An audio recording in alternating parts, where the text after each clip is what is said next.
Leadership today, especially within the federal workforce, is being tested more than ever before. As the Cybersecurity and Infrastructure Security Agency's Chief People Officer, Elizabeth Kolmstetter sees a focus on people as absolutely crucial to her leadership style. Kolmstetter joined Shane Canfield, WAEPA CEO, to reflect on her years of experience leading in the federal human capital space. Hello, and welcome to the Lessons in Leadership podcast. I'm your host, Shane Canfield, CEO of WAEPA. Today I'm joined by Dr. Elizabeth Kolmstetter, Chief People Officer at the Cybersecurity and Infrastructure Security Agency. Elizabeth, welcome. Thank you. Great to be here. In your current position at CISA, one of your responsibilities is ensuring a people-first culture. Explain what that is, and what's the role of leadership in creating and shaping that culture? Yes, at CISA, really paramount to our culture is a people-first driven aspect, so that we are really looking at how do we accomplish our mission through our people. And in order to do that, we really value our people. We want them to feel empowered and supported and respected, and also that their managers care about them. So well-being is important. Psychological safety in the workplace is important, so that all voices and ideas are heard. So I like to call it our North Star. Having a people-first culture really starts with the people in order to get our incredibly difficult mission accomplished.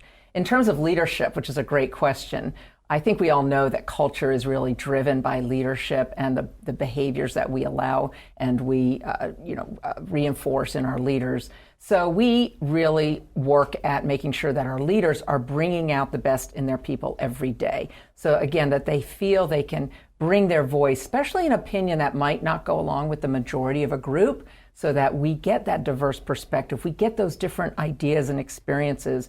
And that's really where we find that it's important that leaders are purposefully bringing out their talent on their teams to enable our mission.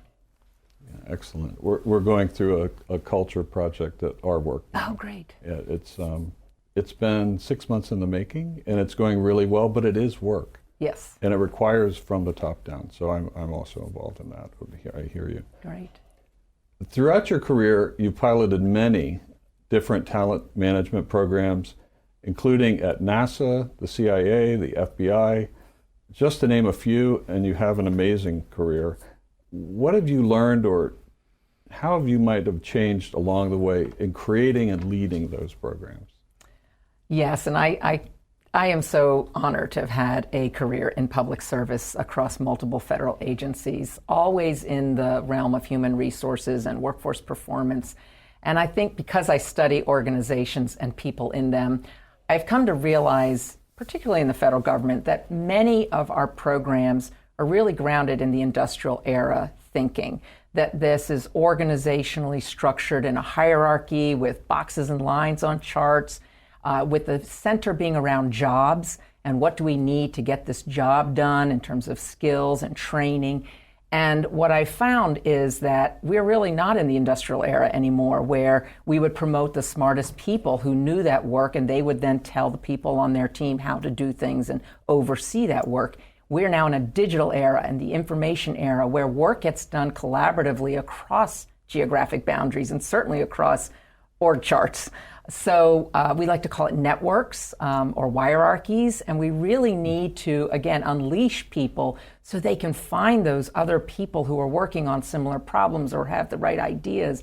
And so I really like to think of our work now in the talent programs being human-centered. It's more about the user and the experience than about the rules and regulations.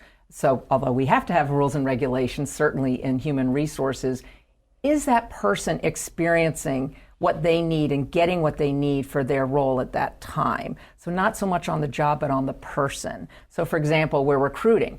What's the applicant experiencing? Because if they're not having a good experience with our organization from the time we're recruiting them, they're going to go work for somebody else. Same thing with like first-time supervisors. We know they need certain training, but telling them to sit in a class for 1 week and then hope a year from now they'll remember what they learned to apply, that's not really human-centered. The human-centered is, what do they need when they need it? and building modules or just-in-time training and bringing that to the people, to that user as they need it. So that's really, I think, the most important focus of talent programs today in this era to enable the workers to be the best they can be in their roles. Excellent. New thinking. This is always an interesting question. Has there been a time when, as a leader, that you've made a mistake? And what is that? And I think most important, what did you take away from that? What did you learn from that? Well, I kind of chuckle because I think as leaders we have to learn to recognize our mistakes, admit our mistakes, and that they are opportunities to learn. And so I've had to do my own self-reflection on making mistakes and when things don't turn out the way that I expected them to. Makes me think of a time when I was at the Transportation Security Administration and I was a supervisor, and I was really embroiled with my program. I was the technical leader of it. I understood it. I'd run it for years, and I was making a briefing for a decision that had to be made about this program that was very near and dear to me. And I presented the briefing to one of the very senior people in the agency, and I think there are about 20 people in the room. And I had gone through the briefing, answered all the questions, and that leader then said, okay, I'm going to go around the room and get everybody's opinion, and then everybody gets to vote, which kind of set me aback because there were people in that room that didn't have any technical knowledge about my program. She even turned to the executive assistant there, taking notes on the meeting, and said, go ahead, and I want to hear from you. And I realized, in hindsight, I had stopped listening. I had been in transmitting all of my knowledge and what I saw to be the right way, and I was not listening to different perspectives in the room because I didn't value that they were bringing any kind of input to this particular decision. And it didn't go as I had hoped, and I left very disappointed and was busy blaming the senior leader and how that meeting was conducted, that she let all these people have opinions when they didn't know, in my mind, didn't know what they were talking about. And so in reflection on that, I realize, and now as I've moved into more senior leadership positions, I realize that was a mistake, that it actually is really important to listen, especially to people who have different perspectives or at a different point in the career, not just the people who know the program or the technical really well.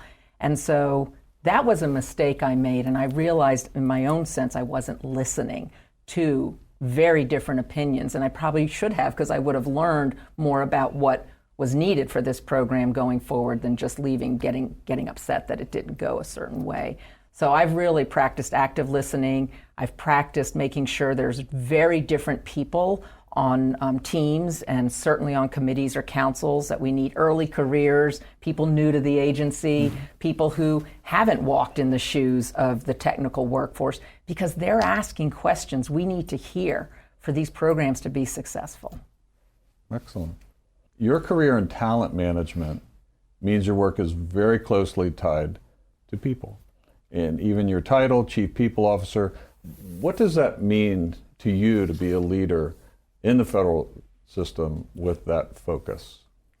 Isn't that a great title? I just love the title Chief People Officer, and I think it's my dream job, really, to be focused on people and culture and the workforce strategy for the whole agency. And I'm just so excited to be at CISA at this point in time. We're only 4 years young as an agency, so we're really still creating who we're going to become as an agency and what is our culture and what kind of people and talent do we need to be sure we have to be successful. So it's very exciting for me to be in this role with a intentional focus on culture, because it's one of those things, if you leave it to chance and you kind of hope it goes the way you want it to, it probably won't. So by building programs, including leadership development programs, including any kind of training and learning and career growth and engagement programs and listening programs, that's what's really key for, I think, for our agency, and particularly me in this role. I think in the federal government, we got used to doing annual survey, the Federal Employee Viewpoint Survey that OPM, Office of Personnel Management, runs every year. So we would do a survey and we'd read it and we'd say, oh, this is the opinion of our people. And then we would do action plans, and then we'd roll out certain activities that we would hope would increase engagement. In this era, you can't do once a year and understand what your employees' experiences are, what they need, what's working well, and what needs to improve. We need active, ongoing listening programs. So one of the things we're doing at CISA is having more pulse surveys, having more focus groups and what we call sensing sessions, expecting our leaders to have office hours where anybody can come and just talk about what's going well, what do they need, how are things going, because we feel like it is an ongoing need to hear from our people. And I think in this role and over the years of serving, I've also realized there's never a one-size-fits-all. You know, we think certain people need certain things at certain times in their career. There's no one-size-fits-all. Neither can we also customize everything to every individual. So there's got to be a sweet spot in building really great talent programs, but also, like I said, thinking about, can we do this in modules? Can we make it a menu? Can we do it just in time as people need it so they can practice the new skill or knowledge in their role? So I think we have such great opportunity, again, with the technology that enables us to really focus on how we connect people with their work and their team to get things done in very new ways. This is always an interesting question. Is there a figure, either from your personal life, your past, somewhere in history generally, that inspired you, your leadership style, how you view leadership? There are many figures who have been very inspirational to me, but there is one that sticks out, and that's my mother, Paula Brownlee, who has been a very inspiring leader to me all my life.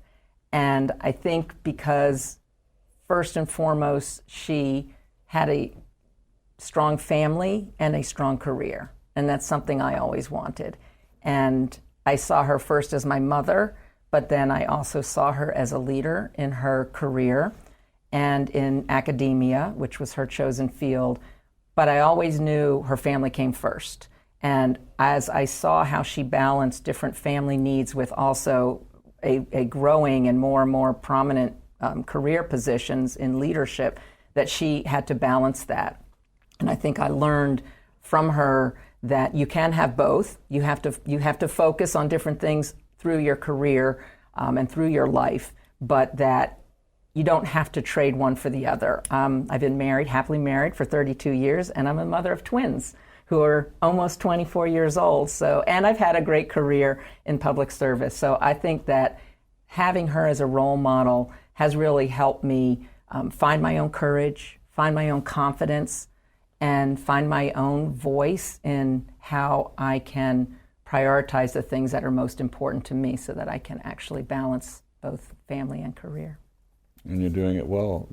Thank you. Having known you now for 7 or 8 years, and worked alongside you, your passion is infectious. Thank you. Your intelligence and the thoughtfulness with which you approach all of these issues, it's an honor for you to be here, and thank you for your time. Thank you very much.